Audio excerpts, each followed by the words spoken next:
Well, welcome to the History of LA Ska one-on-one sessions. I'm Junor Francis. This series celebrates and aims to preserve and promote ska, rocksteady, and vintage reggae, the reggae scene in Southern California and beyond, through insightful conversations with legends and modern-day talent, including those behind the scene. And so we want to thank all the people who are working behind the scene to make this possible. Our guest is half of the legendary duo, the Maytones, Vernon Buckley, known to the world as Vernon Maytone. Welcome, Mr. Vernon Maytone. How are you, sir?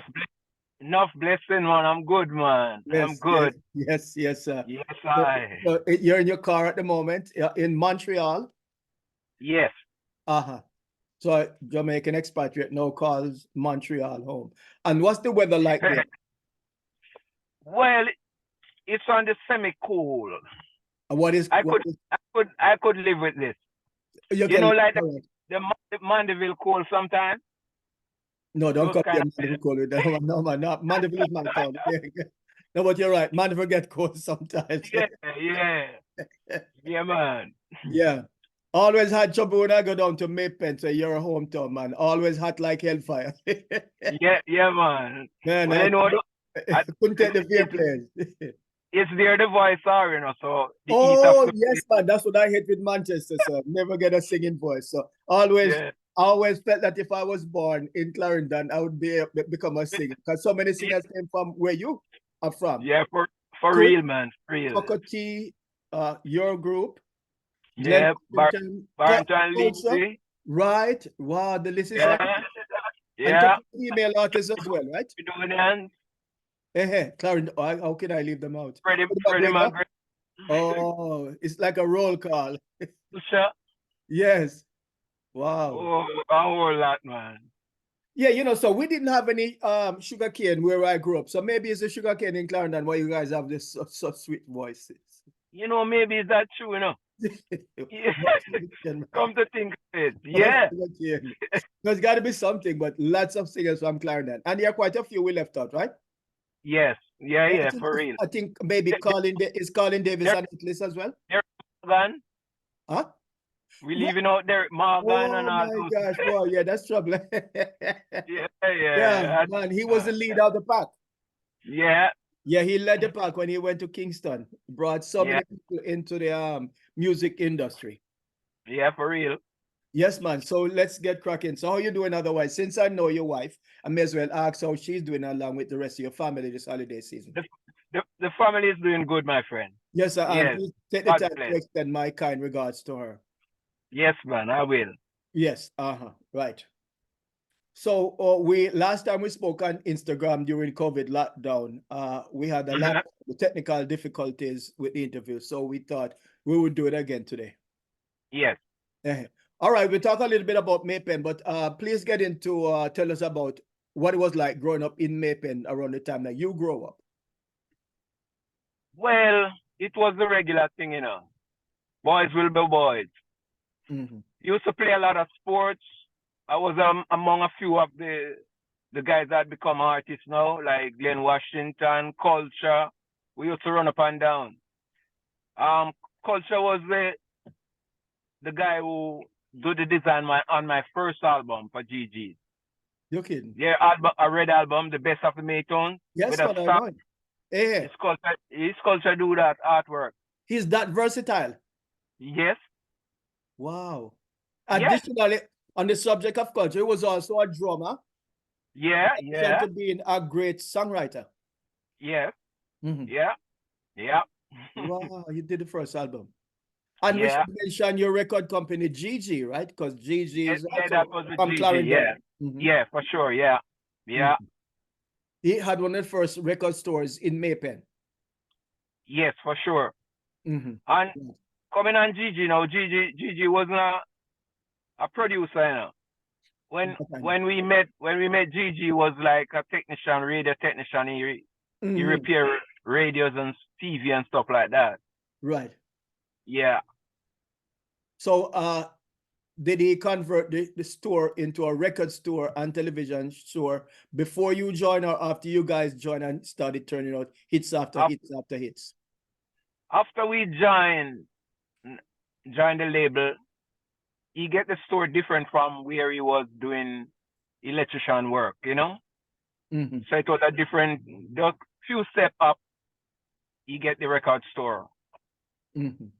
But it wasn't divert in from the repairs to record store. It was two different places.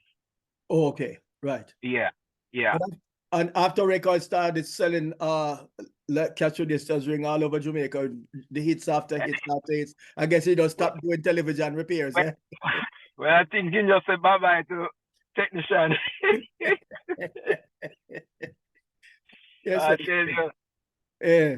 So during the time when you were coming up, who are some of the people who influence your singing, whether they be domestic or international artists?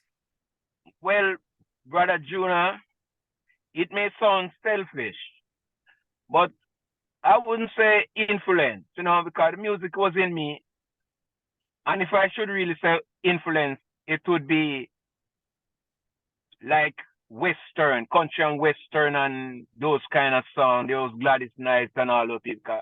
That was the kind of record playing when I grew up. On the radio? With my parents, on the radio and also at home, because my dad was a country and Western guy. You know, so that was riveted into my head from that early day. So how did you listen to music when you were growing up? Well, sound system, or you had I guess Jamaica music. Well, Jamaica was a place where you can walk 2 feet and I hear music. Music left, music right. Right. But the sound system was a big influence in my time. Because I did love sound system so much that I ended up own a sound system. Right. Wonderful. Yes. Yeah. Yeah. So Sir Ellis Morgan, was he from Maypen? You recognize that name, Sir Ellis Morgan? Yeah. I don't think he was from Maypen. Okay. But I know the sound you're talking about. Yeah, one of the biggest sounds in Clarendon. Yeah, way back. Yeah. Way back. Yeah. Right. I thought I'd take you back there. Yeah. So country and Western, the music. But how about singers? So move from the general to the particular. Any particular singer who you like the style? Well, I did like a lot of artists writing style. You know what I mean? Like, I would say Culture There is one. I say Sugar Minot, Gregory was a friend of mine. And a few other. Bob, you can't really left out Bob still, you know what I mean? Right. But those was a group of artists that I really listened to and did love their writing skills. Right. Now we have to talk about your partner, Gladstone Grant. You both formed the Maytones. Tell us about how and when you met him and how the Maytones were formed. So like a two-part question. Okay. Well, the first question is, Gladstone is my neighbor. We live side and side. And when I grew up to start singing, it was just a wire that separate the 2 yards. And it was no concrete this or concrete that. So it's a see-through thing. You know, so regular wire fence. Regular wire fence. All right, sir. All right. And we went to school together. And to tell you the honest truth, we don't know when we decided to form the group. Because it just happened. It just happened. I'm singing, he's singing. Wow. When the group started, we were just singing in the backyard and people filling in and guys gather around and thing, and we make we used to make drum out with clay, with a pan and clay. I put the pot upon it. And we used to have a group named the Ital. Used to live up the street from where we live. The same Ital with that Ronnie Davis became a part of later on? No. That was a different Ital from Maypen. And they did any recording? Because the reason I asked, because I come across some records by the Itas, didn't sound like the Itas that evolved into the Roots Rock group. So there was Itas prior. Yeah, they did a few records. Oh, and it was an awesome group too. Yeah, thanks for the clarity. The confusion persists. Yeah. Yeah. And I think there was the first title. Yeah, because even last night I was playing a song by the Itas, sound nothing like Keith Porter and Ronnie Davis. Yeah. Yeah. Wow. And we used to go by them and sit in their rehearsal. You know, so that's our next influence. You know. And when I started, so yes, I'm gonna take up singing. I used to go. The same Itas bring me to meet Maytones rehearsal. That was in Kingston now. Kingston, yeah. Right. In Trench Zone. But at that time, no one knew that I could sing because I never opened my voice. I just observe.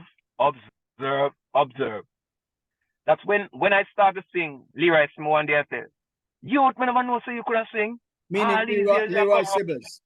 Yeah, Sibbles. Because I never used to say a word. I just observe. Yeah. I tell you, man. So what was the idea why Itas took you to meet them?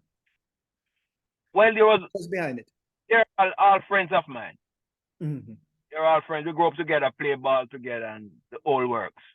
Right. Even a few third harmony in some few songs. The leader of the group used to had in a third harmony when I needed. You know, so we were very close. All right. So now that you mentioned the Itas, and thanks for the clarity. Yeah. What has become of that group? Well, unfortunately, they all died. Oh. Yeah. There was no plague that I know of down there in Maytone. No, they died years apart. Okay. Yeah, one of the harmony died first, then the second one died years after. And the leader now, George, he recently, just a few years now, he passed, he left us. Right, yeah. So so there were two Itas. So when you started recording now, originally for GG, Maytones, that was the tail end of Rocksteady, right? Exactly what year? Because I think Rocksteady started now somewhere in when? We come when Rocksteady died. What was that? That's 69, 68, 69. Okay, right. So and you know the thing about it, we come at a time. That's why Loving Reggae, you know. I think we are the first group have a song named Loving Reggae. And why it named Loving Reggae is the style of guitar that Ronnie Bap was playing. And coming from the Rocksteady into the reggae, so that guitar we're playing, that it says, we call this thing reggae, man.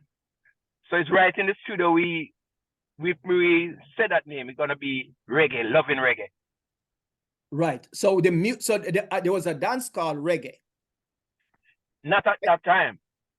So what was it named reggae? Because because the style of guitar that he's playing, it's like he go chicka chicka chicka chicka ching ching, and we're coming from the Rocksteady. So it's right there, and then the Rocksteady become reggae. Right. And there's a lot of person that claim. No, foreigners claim. Jamaica, Toots never claimed. For the clarity, Toots never said I start reggae. American and Brit, especially European writers, English to be specific, said he is. But he never claimed that. So after you keep hearing it over and over and over, because it's evolved from rock to reggae, then you say, okay, but it's multiple songs came out that time. Stranger Call as a song. Whole bunch of songs came out that time. Right, but back to you more specifically, sir. We just but records. We don't watch that. Right. Loving Reggae released in 69. Yeah. And that was your debut song. 68 going into 69. Right. So that was a debut for GG. Yeah. And that was the start of his label. Yeah. And went to top of the chart? Wow. Loving Reggae. I give you a little history about Loving Reggae. Loving Reggae first release on a blank label. They used to call it pre-release. It used to sell for 13 and 6. Because 69 the currency changed from pound. Yeah, that was when Jamaica using pound. So it's 13 and 6 for the pre-release. And brother, I tell you, that song Loving Reggae, it was pressing at 4 different press in Jamaica. Simultaneously. And they couldn't press fast enough for the demand. That's what I know personally. Right. Because those times, my partner Gladstone and I used to help with distribution like Montego Bay, Mandeville, various places. So we know with Randy's, KG, we used to do all those distribution. And after that, the follow-up was? The follow-up, we do so much song in between, Brad Junor. It's really hard to say. But Funny Man, I think Funny Man was another top 10 slaughterer. Yeah, it was the next big thing. Then we have Serious Love. Come to think of it, man, GG gets so much. And he was giving Coxon Dog, Reed, Ron, Bunny Lee. Yeah. Giving all those producers trouble. Yeah, man. At one time, the same label, Beverly's. Yeah. Beverly's would give away any money to come join their label. All right. So why such loyalty to GG? Well, loyalty born in me. You know what I mean? And I always appreciate where I'm coming from, no matter the kind of treatment, no matter the this. I always been loyal. And word on the street was that, you jump out of frying pan and jump out of fire, because at the end of the day, the whole of them are the same thing. Well, that's what I mean. Beverly wasn't quite as bad from the start. Right. Was reasonable, because pioneers, they used to tell me that they treat them very good. And Derek Morgan used to be a top. Yeah, he was a scout, right? Yeah. So I never feel like stray. And to be honest, too, I was doing my own stuff from the 70s. Because from the 70s, I've been producing my stuff too, in between GG. Oh, okay. Yeah, because even some of GG album is my production. Because they're on his label, he got the credit. Yeah. I lease about 2-3 albums to him. My grandmother would say nothing in life is fair. He got the credit for your albums that you produce. Yeah. And can you do some memory juggling? Can you mention some of the albums for your fans that they know that yes, this is your production? One Way. Only a Picture. Even the Best of the Maytone. Right. So you produce, or the group Maytones produce, and then it's on his label by default because you don't have your own label. Yeah. I was the sole producer and the writer for the group Maytones. Oh, okay. You know what I mean? I never, Gladstone never partake in that. Why is that? Like writing and produce. Well, to be honest, I just have that in me to produce. And from early, whatever Gladstone do for me, I always pay him upfront cash. That's the way I used to operate. So if you do harmony, I pay him for his harmony right away. So was he part of, or he was a for hire musician? No, it was part of the group, but not in like producing and writing. So he never tried. Never tried his hand at writing. No, not that I ever hear. I never see make an effort to it, and I never push him because I was very sharp with my writing. Right. Yeah. And so practically all those songs, you wrote them, right? Yeah. I wrote all my songs. Wow. Even some songs Gigi claim he wrote. You know, but I was a sole writer for the group. Right. So approximately how many records you did for GG? Ooh. And then there were singles, if you were to make a guess. Ooh. A lot. Because there was once upon a time, like every week we in the studio. And when we go in the studio, there's like 2-3 songs. Right. Because in my career right now, I'm close to 500 or 500. So I would give half of that to Gigi.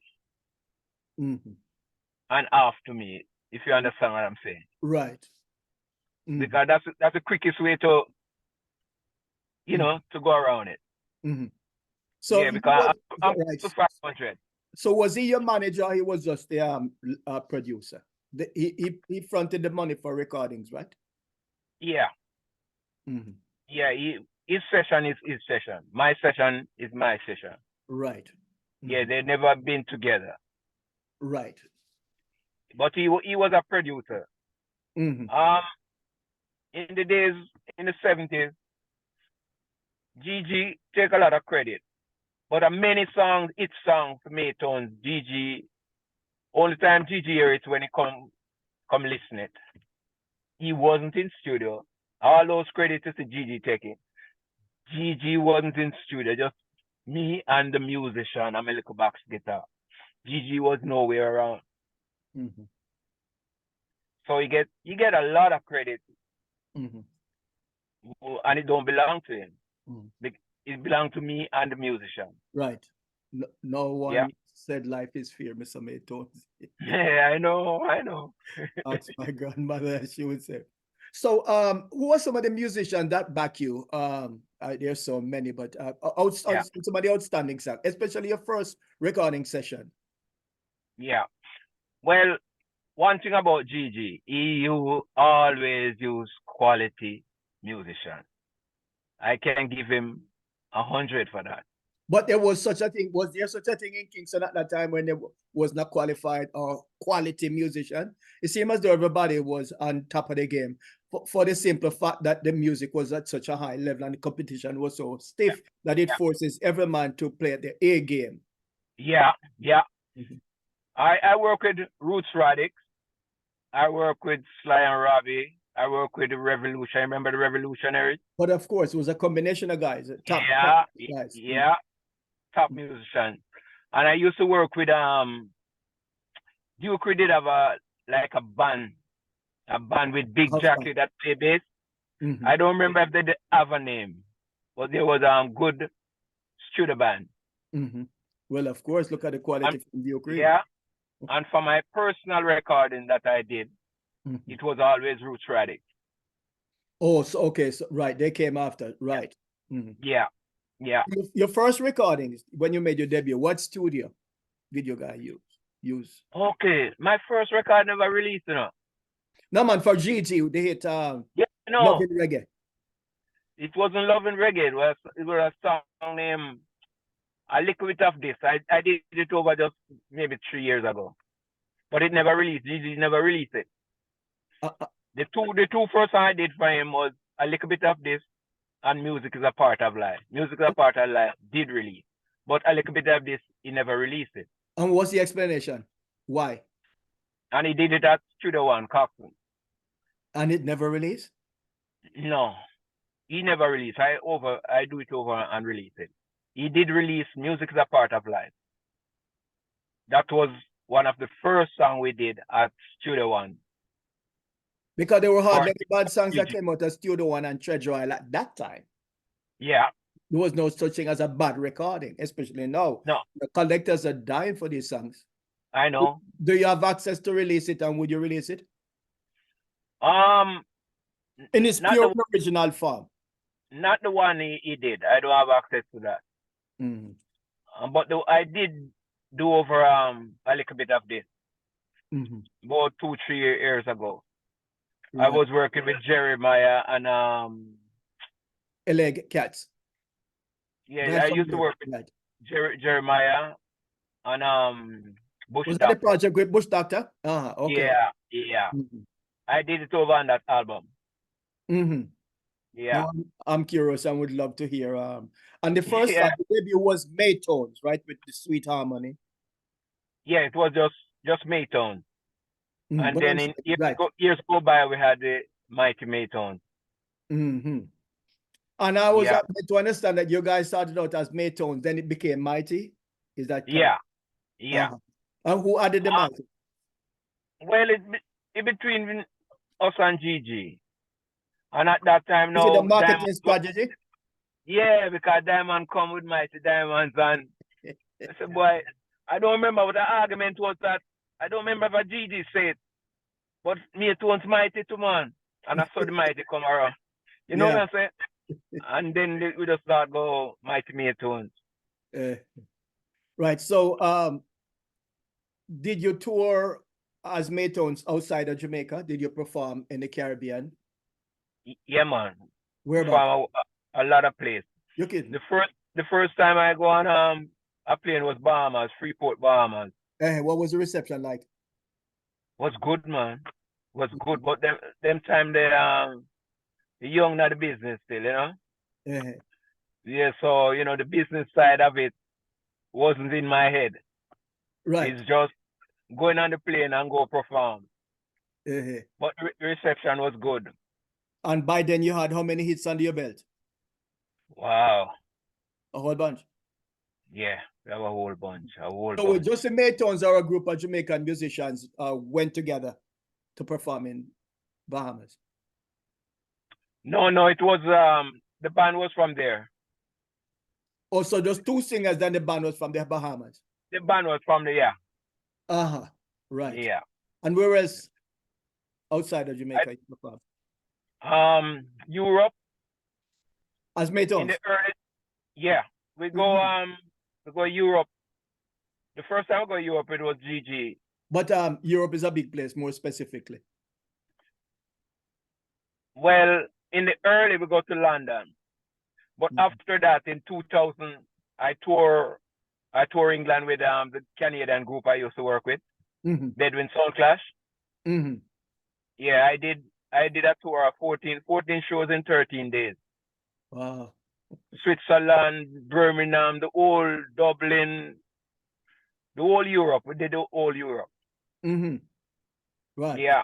But so let's go back to the early days though, when you made your debut in Europe. People never see you, but they were hearing your songs for years. Yeah. Your first trip. The first trip is when Gigi brought us there.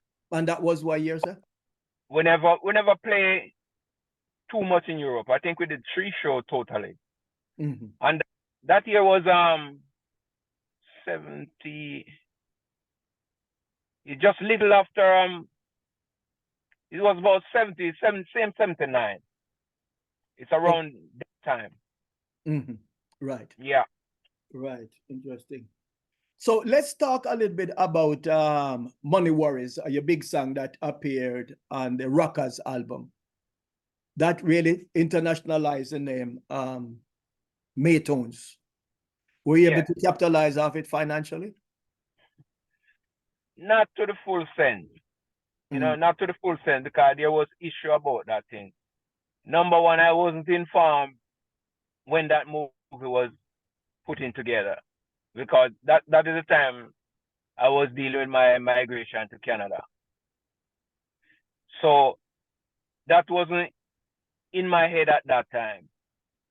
It's after I heard that, you don't hear that your song Money Words upon, because Gigi never informed me, so well, the Money Words going to be in the Rockers. No one at all informed me, just someone come whisper and say, your song is in the movie Rockers and it's doing very well, which we know that the Money Words did sell international big. But for the movie, I wasn't informed.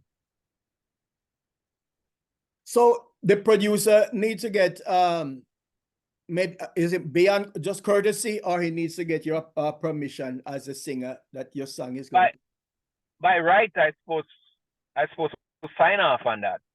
Oh. You know, but no one never come to me and say anything about that. Gigi shouldn't give the permission without our permission. Right, right. But what the law says? Yeah, the law said the same thing. Oh. Because it's your song. Right. So by right, I supposed to give the consent. Mm-hmm. It can be counteracted if I don't give my consent, but I should be approached. Right, right, right. But no one did. Mm-hmm. Mm. That's a shame. Mm. Yeah. So how the dollars? Because that made a lot of cash registers ring. Did the dollars flow your way?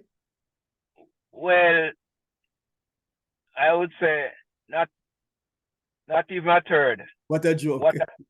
I'm just asking for the benefit because we know we've had many conversations before. So.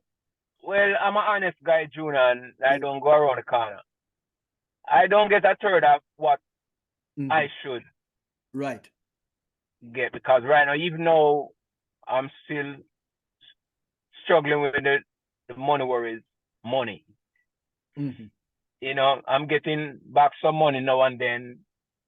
But finally, some of the past, I'm trying to retrieve those past right now. Mm-hmm. But I did get few dollars. Right. But as I said before, not a third of what I should got. Right. Right. Yeah. And that's the case with most reggae artists. But yeah. For the record, it was definitely one of my favorite 12-inch songs with the with I-Roy. Yeah. Yeah. It's one of the wickedest songs in the historical evolution of reggae when I-Roy came in. Mm-hmm. Yeah. It felt like hot bread, as they say. Yeah, right. So the original had I-Roy or was a remix? No, man, the original I-Roy. No, I mean when the song was recorded at first, was I-Roy on it? No, it's after he Some did the years part. after? Yeah. Oh. And then they put it to a 12-inch. And man, the rest is reggae history. The first one, Money Wars, released just on a 45, and at that time it called Money Trouble. Mm-hmm. Money Trouble is Money Wars. Right, because there were several songs called Money Wars at the time, right? It's about 7 artists did by Money Wars. I come a lot of people don't know that. Yeah. Right. Mm. And it's like Money Wars just take away from the pop. Yes. One of the best songs. Yeah. One of the best songs. So talk about some of the other songs that, because the group is known to have written some real conscious songs during that time. Like Madness is one of the conscious lyrics.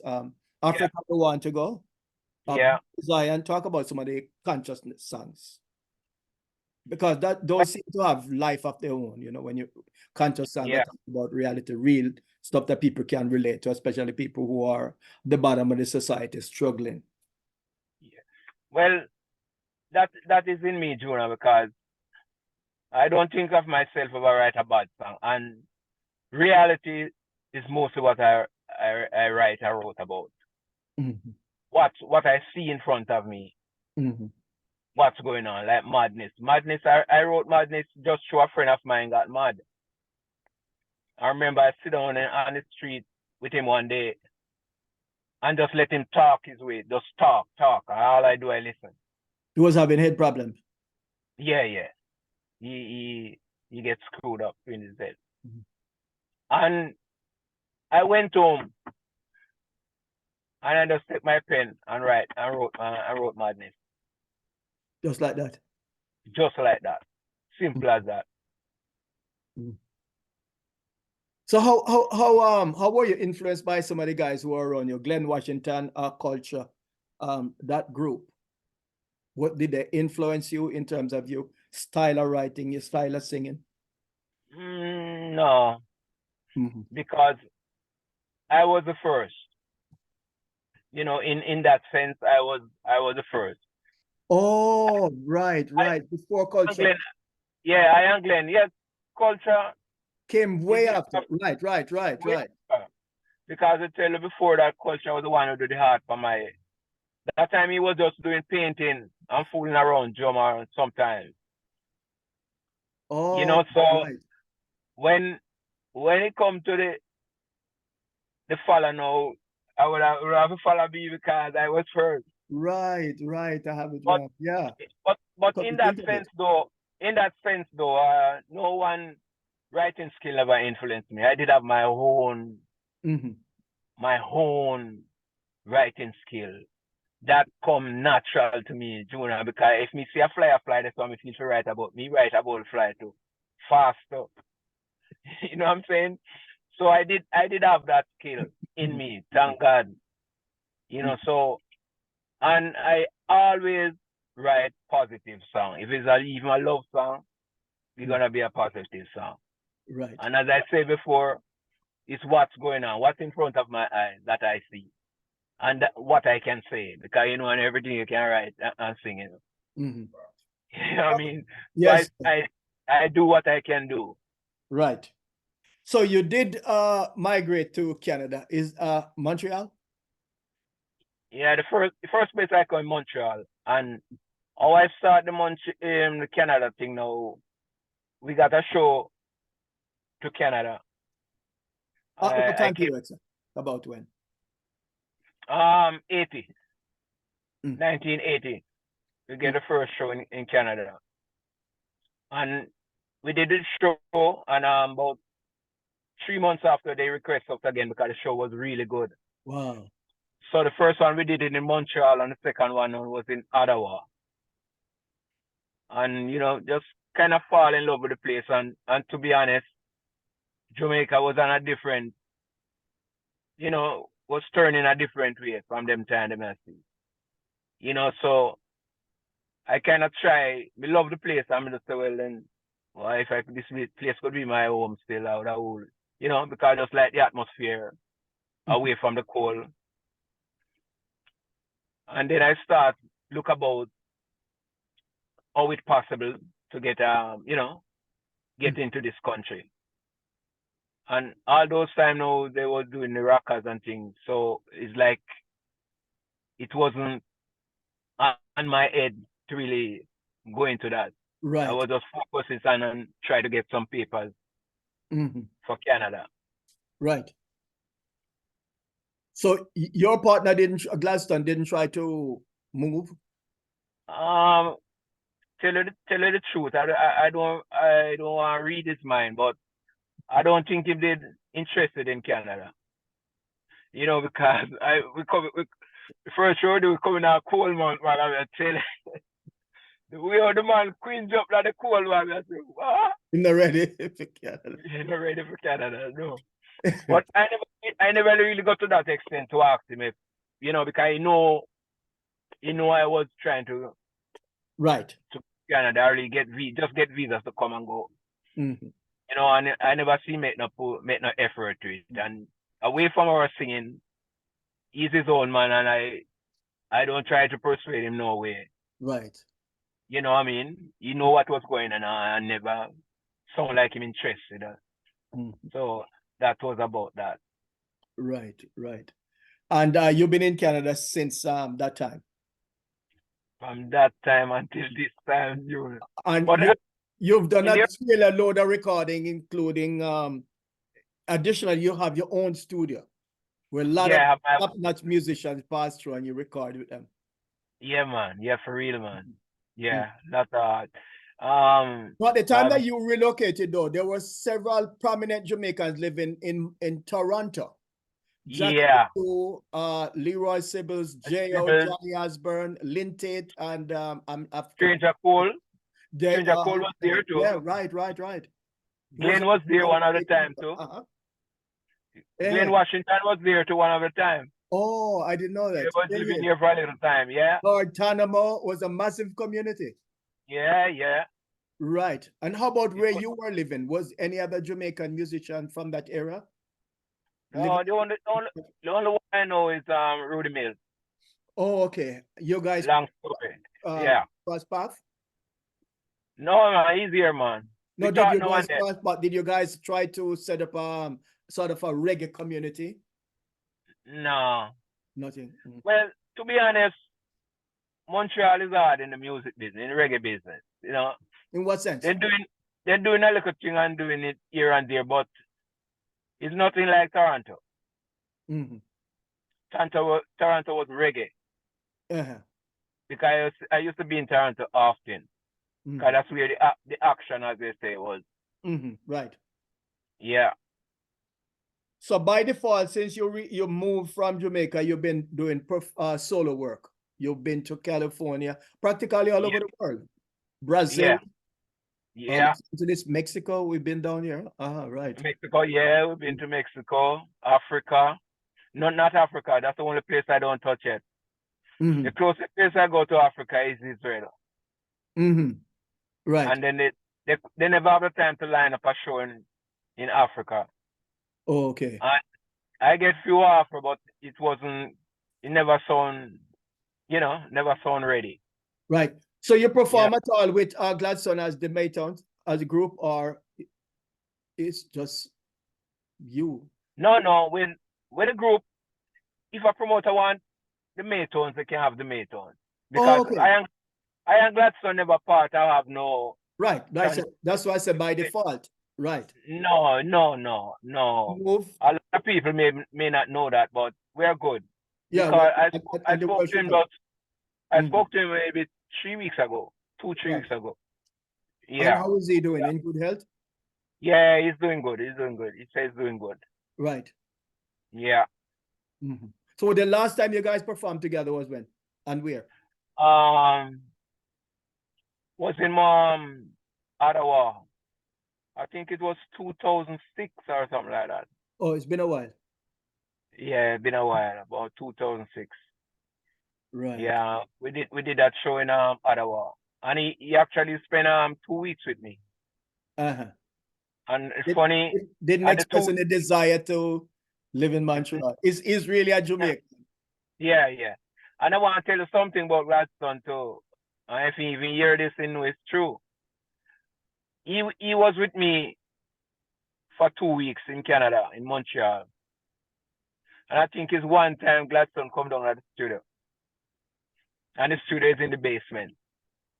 And I never said, Gladstone, come, let's voice. There's just no.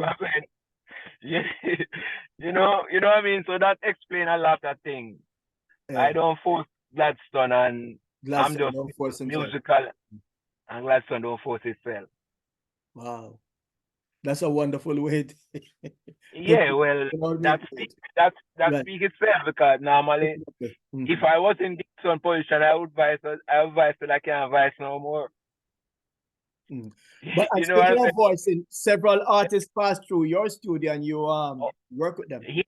Yeah, man. Man. What's some of the people you work with who pass through your studio? Diamond, Leroy Sibbles, Uri, Sugar Minot. So what I'm to those recording? Because those are some top shelf names on. Those are some top shelf names. But I have that compilation, you know. It's my compilation, you know. With all those Errol Dunkley and all of them guys. I never see it. What? I've got to send it, man. But what happened to that album now? I give VP to distribute for me. So it wasn't under Buckley's distribution. No, to take it back now. Right. Repackage. Yeah, repackage for sure. Right. Those are some big. All those names are on the album. All those names on the album. Sitting on a gold mine. Tony Tough. yeah, for real. You have Tony Tough. Right. I think the last voice, Sugar Voice, was in my studio. Before he expired. John is ancestor. Yeah. We were there the whole night drinking wine and recording and and CMU, right? Yeah. So, most of those top artists, man. Right. So Ken Bood, Tamlins. Oh. All those, man, they passed by the studio, man. That's a voice. Right. Yeah, man. Yeah. So the lease with VP expire? Yeah, man, I can't take back my stuff now. Oh, full time, 2024. Yeah. That's expired a long time. Yeah, But and I never secure that for you so that your generation and generation to come can reap the benefit. Right. Yeah. Wonderful, wonderful. I hear an awkward thing with them too, so I'm kind of trying to pull my stuff away because they have a couple stuff for me. Yes. I can't remember seeing that album, but yeah, you definitely should. Right. So, yeah, man. So, and what year you opened your studio in Canada again? What year? Yeah, so I'm sort of trying to place the music. Right? Is it rockers, pre-electronic? What era? No, I have tape. I use reel-to-reel tape. I use ADA. Now I'm in digital too. Because I bring up tapes from Jamaica that I put to digital so I can get the digital access. Right. Access of it. But all those songs coming from the whole reel-to-reel, 2-inch, half-inch. Yes. And they used to have a machine named ADAT. Familiar. It looked like VHS. Yes. And I work with that. I have all those things there, the master tape. Actually, I have all access in the studio right now. Wonderful. Yeah. Even cassette I can put to digital, to CD, all those stuff. Yeah, man. Big respect, man. Roundabout, I want to introduce my good friend Eric Kohler. He's a producer. Waiting in the wing like a couch tiger. Vernon, great to see you. My brother. Yeah, happy holidays to you and your family. Same to you, my brother. Same to you, man. I know. Yeah, man. It's been a minute, but I will always cherish the time that we spent together when you were out here around Sierra Nevada World Music Festival, then the shows at the Dub Club, and then obviously Sky Mania shows with Junior. And man. To my manager beside of the air. We didn't even talk about Mexico. We can touch on that. So I've been enjoying the conversation. So just a few additional questions and a few follow-ups. Vernon, so I'm one of the fans who discovered you and the Maytones through the Rockers soundtrack. Do you often hear that from fans? Like that's where they first heard you all? Yeah, quite often. Yeah, because everyone know Rockers and know Money Worries. One of the best of all time. Yeah. Then from there, I dug deeper, and Junior touched on that. Some of those other really roots and conscious songs, man. I mean, talk about just the lyrical content and just the overall music. I mean, some of the greatest. When did you notice maybe a renewed interest in some of the earlier artists like yourself, like early reggae, rocksteady, and ska? Because it seems to me, and Junior and I have talked with a number of legends like yourself, right? There might have been a period in the 80s and 90s where maybe younger fans, right, were not as much, maybe didn't discover or have yearn to see some of you all live. So did you notice around a certain year where that started to change, like the renewed interest? Or was it kind of gradual? I think it started changing when we approached the 2000. Right. Yeah. Yeah, I think I find a lot of interest, and I find younger group now is searching for roots and realizing roots, getting the whole feel of roots. Right. Yeah, because I find I have a lot of younger people now interested in my, and when they said like they want a dub plate or something, they want the way back song. Right. You know what I mean? Yeah. So touching on, you mentioned it briefly, but I want to dig a little deeper. So fellow Canadians, Bedouin Sound Clash. How did re-recording your song "Money Worries" come about? Did they approach you, and how did that happen? Yeah, they approached me. The manager at that time, they approached me and said, he would like me to do "Money Worries" with the group that they're promoting. Right. I met the guys, and everything was dandy at that time, and very talented group, and we go in the studio and we start the recording. I enjoyed that version, and definitely recommend our our viewers and listeners to check that out. Yeah. They have a new album that came out, I think earlier this year or late last year, and they were out on tour, so I got to see them, which was nice. So Yeah. So speaking of you coming out to California, I'm wearing this shirt, Sierra Nevada World Music Festival, in honor of the late Warren Smith, and big shout out to Gretchen. That is where I saw you perform for the first time. We were at that show. Yes, man. Oh yeah. Yeah. There was a 2-year period where it was you performing. We also saw Pioneers, Leonard Dillon, Ethiopia. I think Carlton and the Shoes. There were Junior Mervin. So I mean, just talk about just heavyweights, right? But talk about, so coming out of that, right?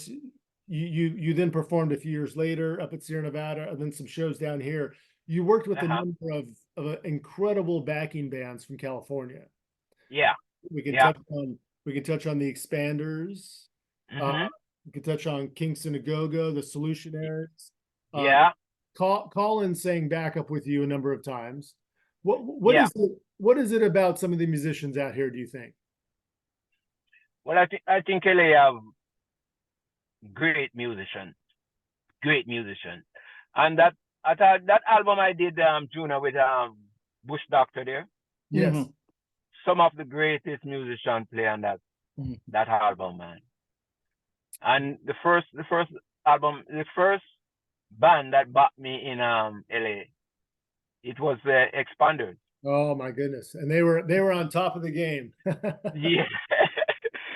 I remember we were Sierra Nevada. Yeah. And it's like I was giving Devin a verse of my song, because and I called the wrong name. I call his name wrongfully, you know. I can't forget that, and they always remind me about that. If I remember he corrected you. He was that much of a fan. He knew.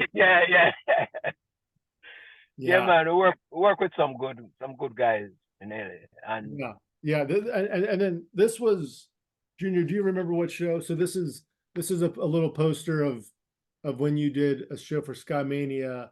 So this Kingston A Go-Go? Yes. Yeah. So I think it was Kingston A Go-Go. So this was after Sierra Nevada. Yeah, man, way after. And after you did the show at the Dub Club, it was a double bill, you and Leonard Dillon. That was Leonard. heavy too.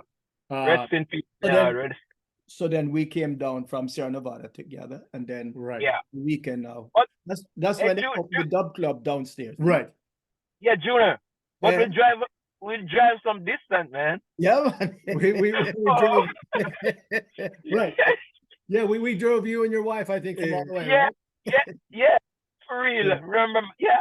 Of course, I remember. Yeah, it was almost like a caravan, and Scorcher drove Leonard. Right. Yeah. I think that's when the Dub Club opened up downstairs. If I'm not mistaken. Right, and big shout out to Tom and Boss Harmony. Right. Yeah. That was one of my favorite shows there. That show was good, man. Yeah. Right. That's wicked. Yeah. And then Junior, you worked with Vernon, brought him to Mexico, right? Mm-hmm. Was that when you were back by the Travelers All Stars, or separate? No, the Travelers. I've not had a chance to see them live, but the videos I've seen, they're pretty incredible. Yeah, very good. Yeah, pretty good. In particular, to the musicians, our teachers, so they teach music, so they play music all day. So they pretty much musician. They don't work 9 to 5. Okay. They work 9 to 5, but as musicians. So they work not the entire band, but for the most part, they're good, very good, extremely good. Right. The guy on the keyboard, he's a teacher. I think so. Yeah. Extremely good. He's a band leader. That's great. Yeah, good guys. No, we had a good time. It was in the summer. Yeah, man. Well, hey, Junor. Junor, you remember that storm on before the show? Yeah, of course. A storm? Oh my God. Oh boy, man. What time of year was it?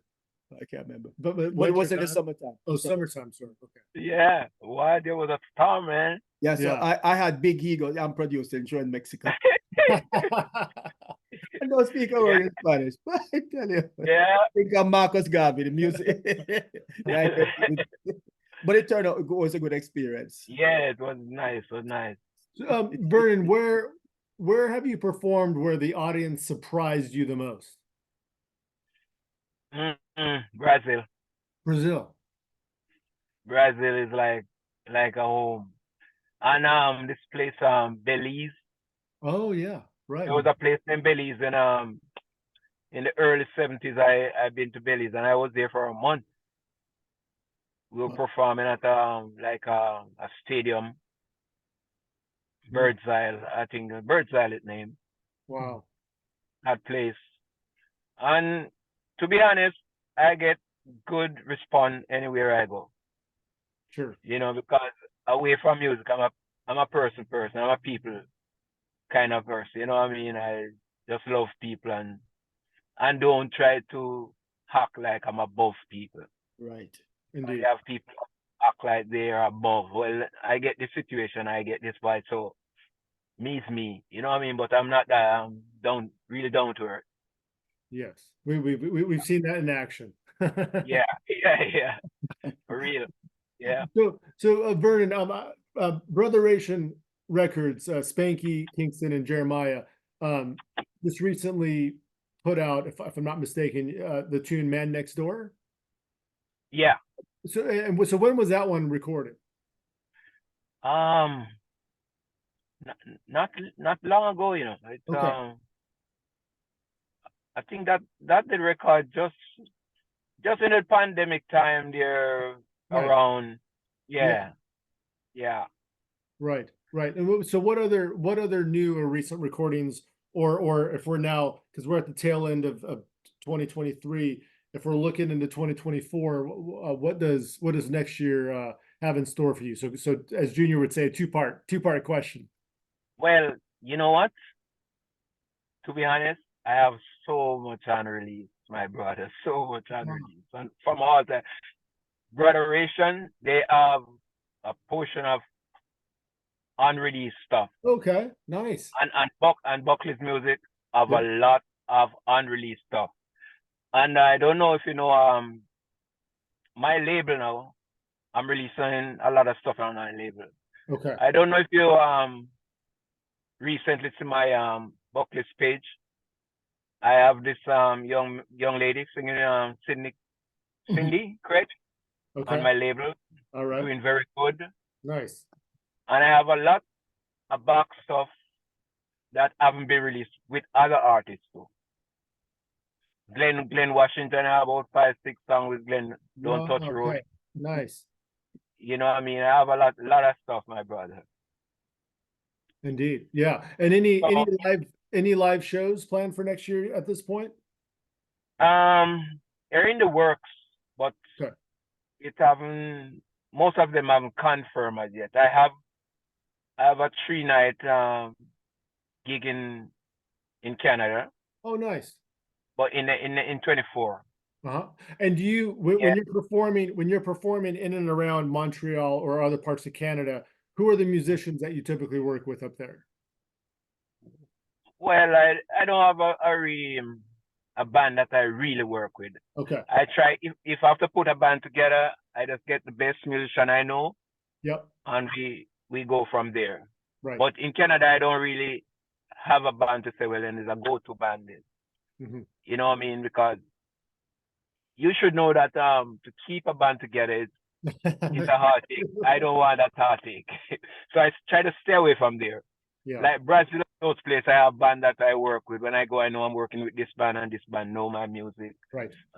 Most of the places, Israel, anywhere around. LA, you know, we have about two bands there we can work with anytime. Yes. Yeah. Right. The going back to the early days real quick, because I'm always fascinated by this, is in your recollection, the and I know you talked about the early reggae sounds, but who were some of the rock steady musicians though that did you get to see perform live around Jamaica at that time? like Nibs, Jackie, Slim Slam, Robbie there, Linte. Are you talking singers? Well, Leroy, yes, F2 for sure. The same sugar. You don't remember Dylan? Dylan was like he was my Dylan, man. Ethiopians I'm talking. He was one of my rivals because his stable was with JJ. Yes, and right. I was with Gigi. Right. And they were duet as well. Yeah, we called Dawkins and those guys, Ken Bood, lot of singers, man, that I adore. Yes. And we're genuine friends with. Right. Yeah. And you keep up and you still talk to some of those Yeah, we talk occasionally. Right. But I talk to him because I'm with friend with most of the guys. Nice. Genuine guys, like Ken and those guys. Yes. Yeah, man, we talk when we touch base. Stranger, every week, because Stranger is on my page and we like each other and now and then we talk and things. Right. Yeah, we had the pleasure of seeing Stranger out here about 10 months ago or so. Yeah. Well, I put Stranger in a brother category. Nice. Stranger is my brother. Yeah. That's what we roll. Yeah. One of the best. One of the best indeed. Yeah. Genuine. Yeah. Well, we've really enjoyed talking with you as always, Vernon. It always time can pass by, right? And we can still just jump right in and catch up. Any major plans for the holiday season here? That guy right beside it here. All right, I tell you what, something's gonna happen. Yeah, I know, man. Something's gonna happen. I'm not gonna sleep on this. Yeah, because I've been getting a lot from fans. When I'm coming back to LA, when I'm coming, I said we soon come LA, man. Right. Yeah. And for people to know, Maytone very clean, no drugs, no alcohol. Man, sleep, rest. Live clean. Yeah, and little bit of water on stage. A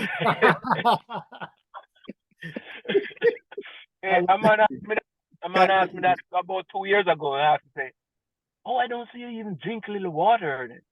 I said, "Water is a drink when it's to be drink. It's not a style. Cause you have man just carry water as a style." Right. Yeah. Well, I'll say this, whatever, Vernon, whatever you're eating and drinking, and Junior, whatever you're eating and drinking, the two of you don't age, let me tell you. Yeah, I tell you, man. Life is good, man. Life is good. All right, so we're gonna have a reunion in California. We must. Yes, my brother. Yes, my brother, for sure, man. Yes, indeed. Yeah. We again, thank you, Vernon, for taking the time here. I'm glad we got a proper interview since this Junior. During COVID, we had some technical difficulties, but happiest holiday wishes to you, the old school. Yes, my brother. Love this one. And I just want to big up all the fans around the world, man. Yes. And LA, we're coming at you soon. Yes, very soon. Indeed. All right. Yeah, we encourage everyone to check out the brand new Man Next Door on Brotheration Records, all your other recordings. But what's your website again for them to check out?